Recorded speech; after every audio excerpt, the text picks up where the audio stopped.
তিনি কে ছিলেন যার দস্তরখানের বেঁচে থাকা হাড়গুলো আল্লাহর হুকুমে জীবিত মুরগিতে পরিণত হয়েছিল এবং এক মায়ের চোখে ইয়াকিন জাগিয়ে তুলেছিল?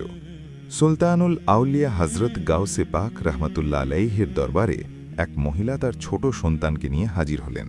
আর্জ করলেন, হুজুর, একে আপনার কাছে রেখে দিন, আপনার নজরদারিতে মানুষ হয়ে যাবে। হুজুর মুচকি হেসে বললেন, আচ্ছা, আমি একে আমার কাছে রেখে দিচ্ছি। শিশুটি গাউসে পাকের তারবিয়াতে থাকতে শুরু করল। দিন যেতে লাগল, মাস কেটে গেল। একদিন সেই মহিলা আবার এলেন। এসে দেখলেন তার সন্তান খুবই শুকিয়ে গেছে, মুখমণ্ডল থেকে যেন রং উড়ে গেছে। মায়ের হৃদয় কেঁপে উঠল। তিনি ভেতরে গিয়ে দেখলেন হুজুর গাউসে পাকের দস্তরখানে নানা রকম উত্তম নিয়ামত সাজানো, মুরগির গোশত, উৎকৃষ্ট খাবার।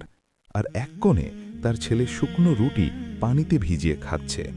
মা আর চুপ থাকতে পারলেন না, বললেন, হুজুর, এ কেমন তারবিয়াত? আপনি এত মজাদার খাবার খাচ্ছেন আর আমার সন্তান শুকনো ভুকা থাকছে।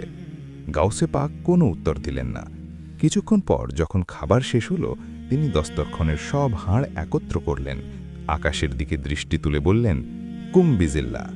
আল্লাহর হুকুমে সেই হাড়গুলো জোড়া লাগতে শুরু করল। হঠাৎ করে একটি মুরগি জীবিত হয়ে ডানা ঝাপটাতে লাগল। তারপর তিনি বললেন, যখন তোমার সন্তান এই মাকামে পৌঁছে যাবে, তখন সেও প্রতিদিন মুরগি খাবে। এখন তার তারবিয়াত চলছে, কারণ যখন মানুষ নিজের নফসকে নিয়ন্ত্রণে আনতে পারে, তখন আল্লাহ তাকে নিজের কুদরতের বিশেষ নিয়ামতে ভূষিত করেন। যে দুনিয়া ত্যাগ করে, আল্লাহ তার হয়ে যান।